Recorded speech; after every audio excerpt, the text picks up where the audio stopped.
Ова е европски кредит трансфер систем, но одамна професор македонец од Америка ми беше гостин и рече дека и тие во Америка се на кредит трансфер систем, веројатно тоа е амерички кредит трансфер систем. Знам случај на студенти од Дугада кои што имаат комплетно признаени дипломи во Соединетите американски држави. Дали овој европски кредит трансфер систем на некој начин е компатибилен пак со америчкиот? Па да, знаете како јас на некои состаноци што бев и дискутирано, Канада веќе полека почнува да се приклонува према европскиот и за многу други нешта, не само за ова.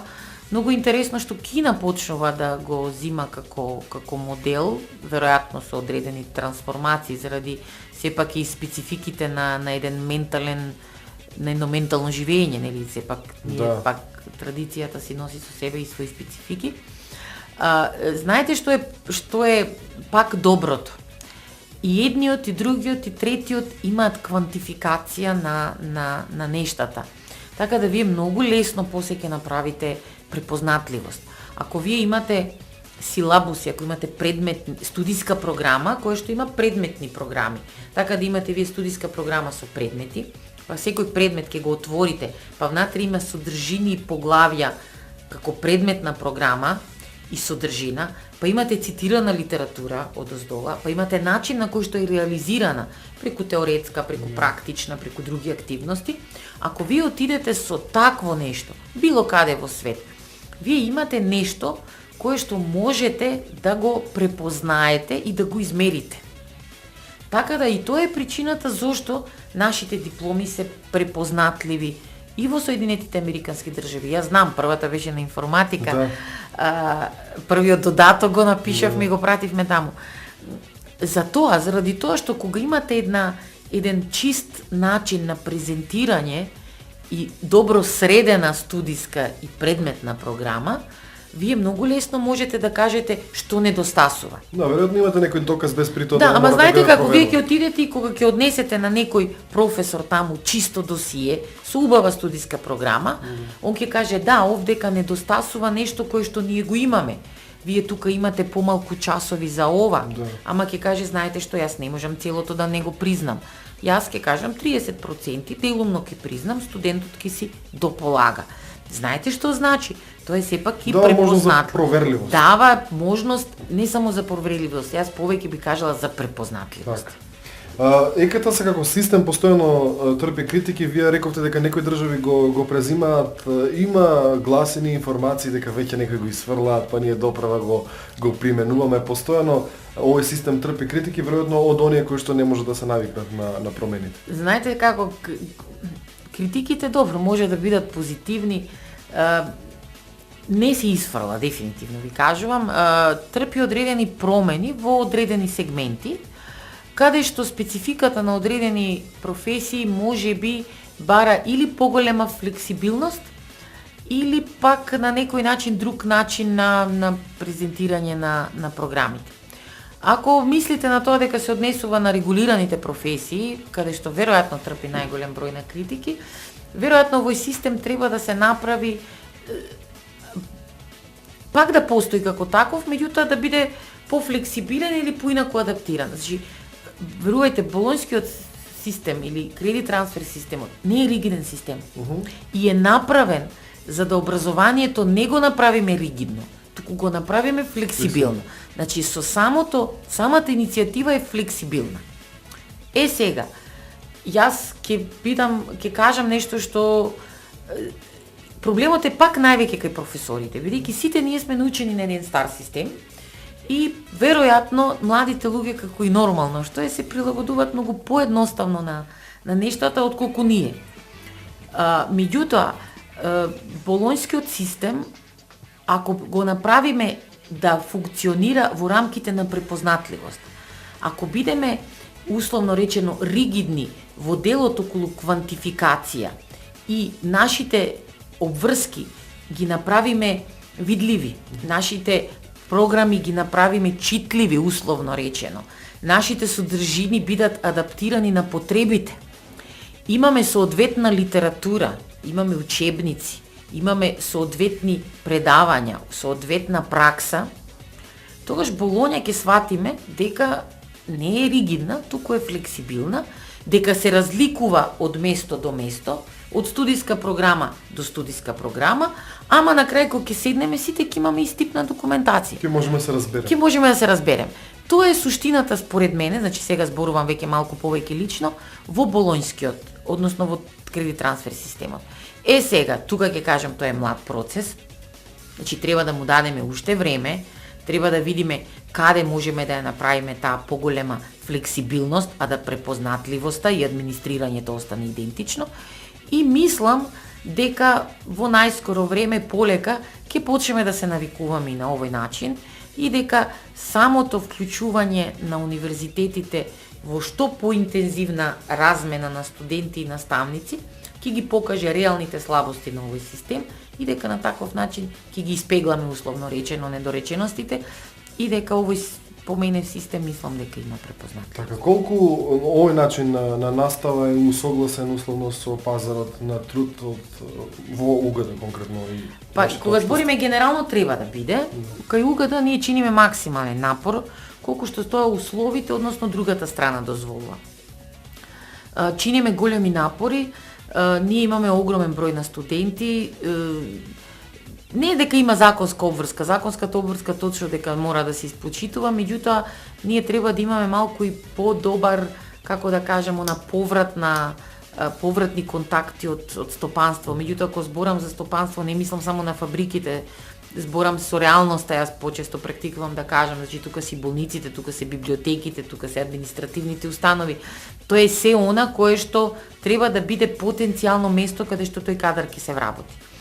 И сега знаете како, скоро имаше една иницијатива од една амбасада од странска држава, еден форум на кој што беа присутни универзитетите и луѓето од стопанството.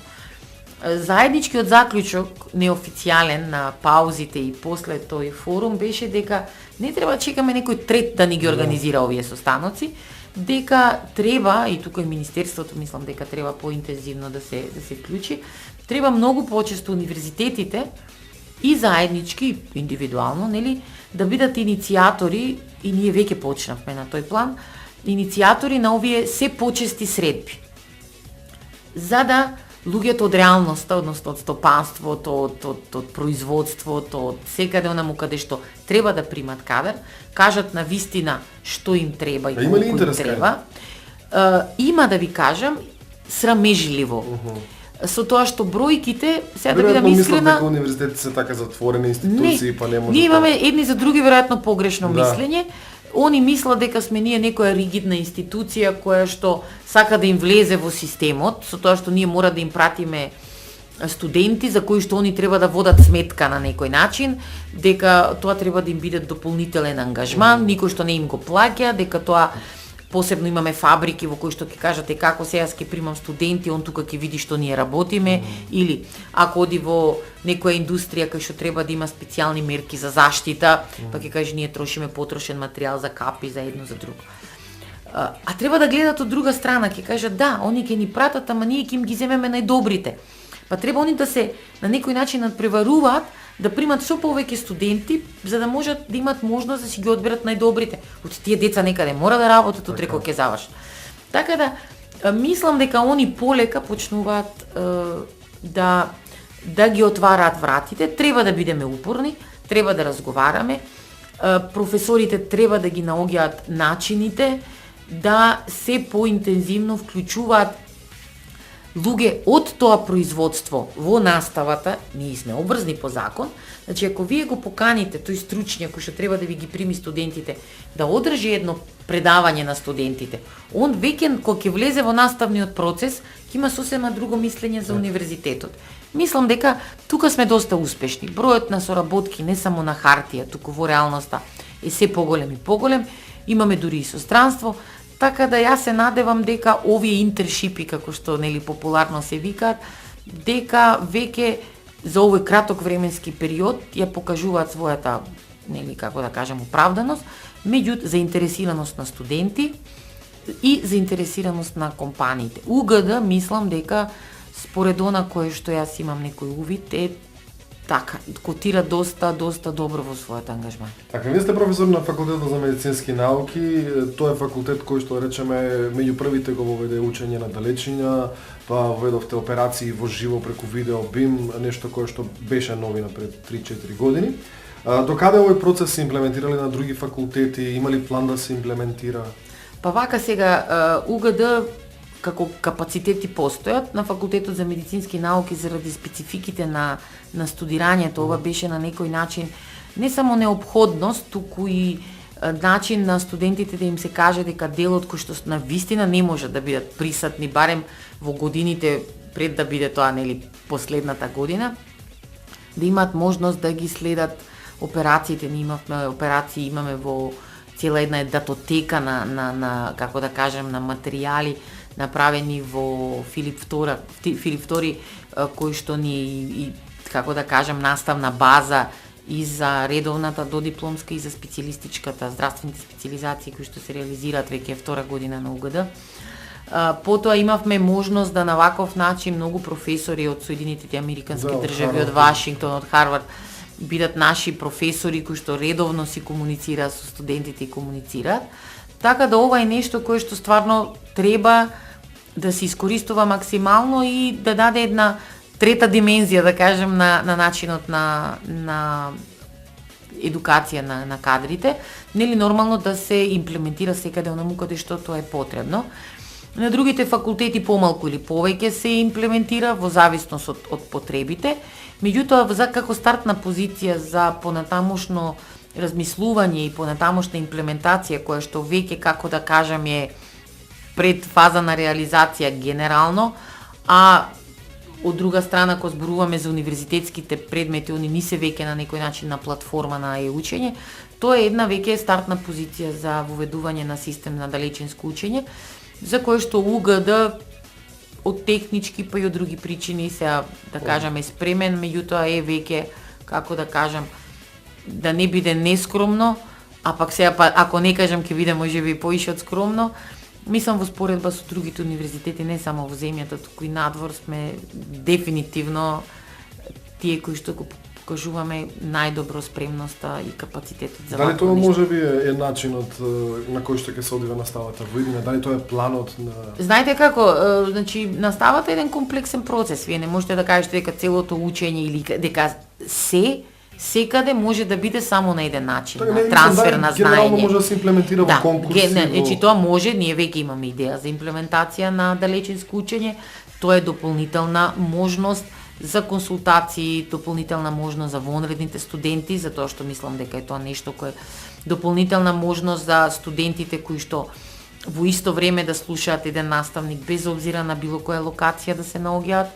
И мислам дека е тоа иднината во овој дел и пак да повторам за одредени специфики за да може тоа нели да се пренесува, утре може во рудник да има некој, а да го пренесува тоа и студентите да го гледаат. Така да во иднина сметајќи дека е учењето, односно учењето на далечина веќе е нешто кое што е голема реалност во светот, УГД веќе мислам дека може, ние можеме да размислуваме исто така и на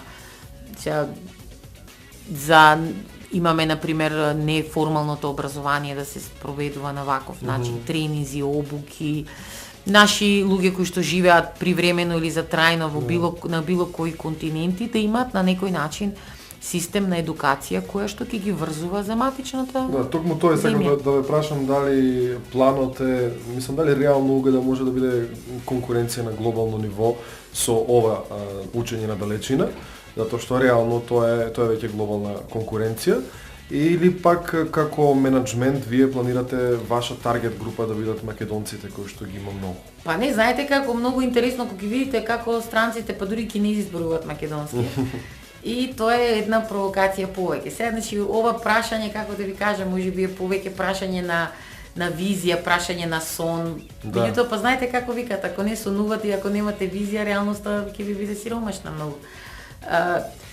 Знаете, глобалниот процес и глобализацијата веќе почнува да добива друга димензија. Значи, самото пред секое зборче кажува дека стануваме сите дел на еден глобален свет. Веќе веројатно без ќе се подразбира тоа. Па веќе веројатно ќе станува подразбирливо.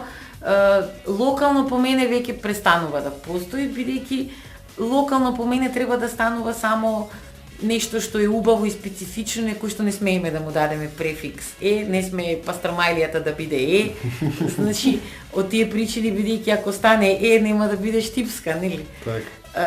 Сакам да кажам дека УГД веќе, мислам дека со овој свој брз развој, кој што веројатно со годините веќе добива на една стабилизација, добива на своја препознатливост, не само како чудо, нели, викаме кога некое младо дете станува одеднаш, знае се, викаме чудо од дете, така да УГД беше едно чудо од дете, меѓутоа сега станува веќе сериозна, препознатлива институција, која што всушност никој веќе не зборува за годините, туку настапуваме паралелно во еден систем, пак ќе кажам, вие викате глобален, во еден систем како една сериозна, препознатлива институција, која што сметам дека веќе станува способна да го издржи дури и теретот на многу други предизвици. Ние имавме и како да кажам, имаме систем на и евалуација, и самоевалуација, имаме реагирање.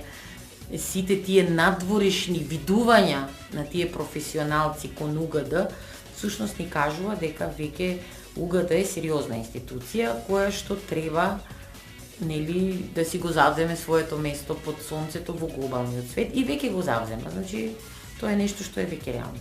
Која е според вас иднината на високото образование, а во таа смисла и иднината на УГД? Како да ви кажам, препознатливоста и причината и на постоењето на високото образование со тек на време се менува. Значи, ако порано се препознавали на прсти, се броеле луѓето кои што биле со високо образование, денеска тоа е една потреба, една нужност за квантифицирање на знаење. Значи, денеска вие е многу убаво, некој може цел живот да работи земјоделие или да работи приватна дејност, да биде автомеханичар, да биде машински инженер. Јас сум сигурна дека некој ако знае дека тој сервис го држи машински инженер, дека сите колите ќе ги носиме таму, бидејќи на тој начин значи препознатливост на струката. И од тие причини високото образование треба во системот да го препознаваме како квантификација на знаење, а не како продукција на кадар кој што кај ќе се запосли. Значи, секој кој што зборувам истото и за средното образование, значи ние имаме занаетчество што ни изумира, а и греота затоа што може луѓе тоа да го работат многу стручно, многу повеќе. Значи, глобално сметам дека образованието по самиот збор значи дека е тоа олицетворение на еден убав образ кој што зрачи со знаење, нели? И затоа и се вика образование, нели?